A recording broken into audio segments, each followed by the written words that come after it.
What's up, you guys? Thank you guys for tuning in, rocking, and watching. This is part 2 to Truly Empowered, but this is where I want to talk about the narrative of a strong black woman that we have to stop. Notice how I didn't say independent in my last video, because as black women, we do have to stop the narrative of I'm a strong, independent black woman. And see, I think where we got it wrong is that, we feel like because we have the success and we have the degrees and we have the money and we have the houses and stuff like that, and many women was raised differently.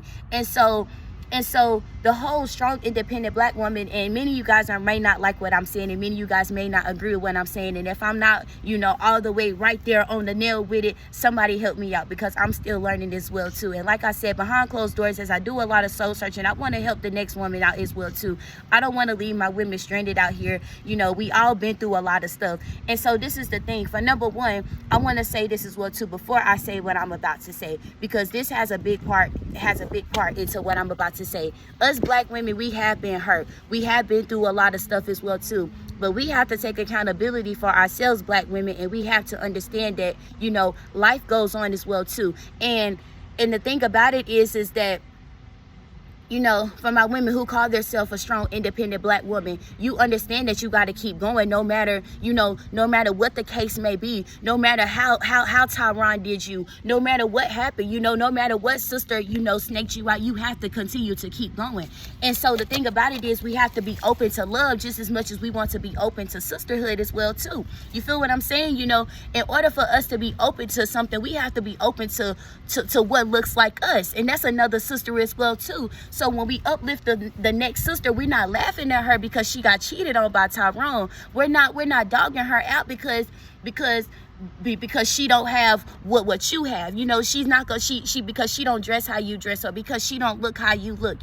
That's the thing about being different, about everyone being different, because when everyone is different, we can learn from each other. We can learn from each other. Just like when you're in a relationship and your partner is different from you, it's different. Like, it's different. And then when you learn from each other, and the relationship will never get old, because it's like we're two different people. So I'm always learning something new about the person that I'm with.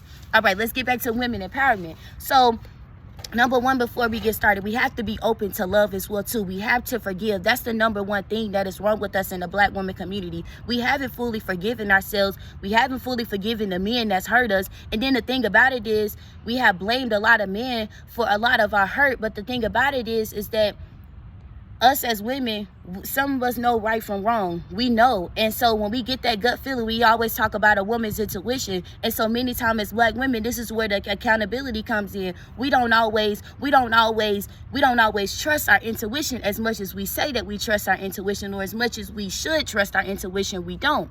And so we project our insecurities and, our low self-esteem and stuff like that. And before you say, oh, I ain't got no insecurities, I love myself, girl, every woman has insecurities. Every woman has low self-esteem. Every woman has something that makes her feel low about herself, or every woman has something that that she's insecure about. And so this is where the true sisterhood comes in, and this is where we uplift one another and we tell one another. We don't tell each other what we want to hear, but we correct one another in sisterhood. So when you see your sisterhood cheating on her man, you're not just gonna be like, okay, like, sis, like, what's up? Like, yeah, girl, cheat on him, like, yeah, he did it to you, so you cheat on him. Nah, you let your sister know, like, hey, that's not wrong, that's not right. We're taking accountability, and you're correcting your sister. You're not hyping her up.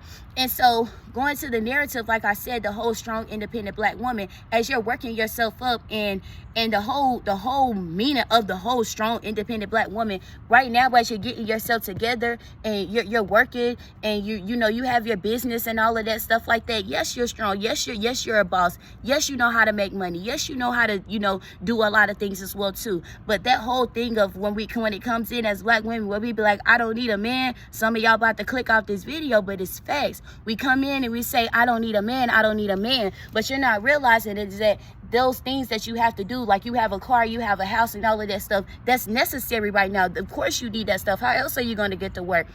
Where else are you going to live at? And so we have these things, and because we feel like we have all of these things, that it singles us, it singles men out from loving us. And so when we put that whole, like, I can do bad all by myself, and, you know, I don't need no man and stuff like that, that's what pushes a man away from wanting to really truly love you. And so this is why I said, as black women, we got to stop the whole narrative of, I'm a strong, independent black woman. You're a strong, independent black woman right now, but baby, when that man comes in, baby, what?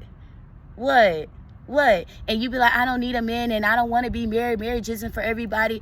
And you know, I feel like a lot of people say marriage isn't for me. Marriage isn't for me. Marriage isn't, because, you know, you really haven't truly, you know, gotten to that point to where you able to feel like, you know, you ain't even really truly, you know, being open up to someone loving you, being truly open up to, you know, someone actually truly caring for you, you know, and because you're still haven't forgave, you know, Tyrone for what he did 2 years ago. You still haven't forgave, you know. And so that's the thing. We got to be open to love. We got to be open and cleansing out our heart and going to get that counseling and getting therapy and stuff like that. And see, that's the reason why it's so important for us as sisters to uplift each other, to not laugh at them, to not try to be in competition with one another. And that's one of the biggest things that's going on today in society, is that women want to be in competition with one another. You know, we say we want to see the next woman win, but, you know, we're trying to get the next big thing over her. And it's like, you know, it's not a competition. It's not a competition to do anything. And see, when you really truly as a woman, when you really truly love yourself, you don't have to look at another woman and seek competition from her. If anything, you're going to want to get on bandwagon and see how she doing it.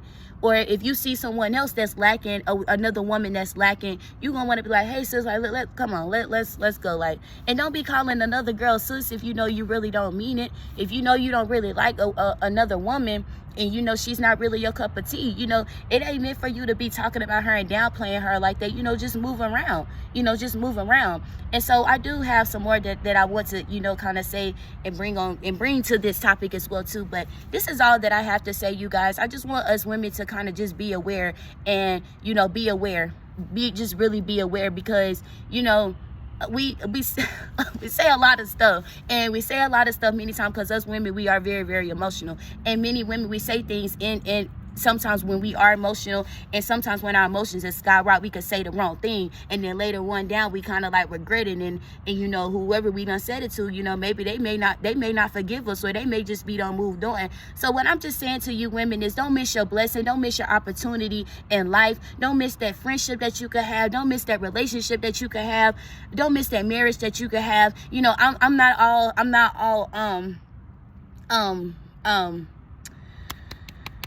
educated with, you know, marriage and all of that stuff, but as I read my Bible, and as I do a lot of soul searching and you know, analyzing stuff, and taking time to myself as well too, for one, you know, just starting to see the world differently, and starting to see things differently, and starting to see, you know, how us women, you know, it's just we kind of turned it off. It ain't even turned on anymore. It's like it's kind of turned off. And so, and also, like, when we say like men don't respect women and stuff like that, it's because us women, we're not respecting ourselves.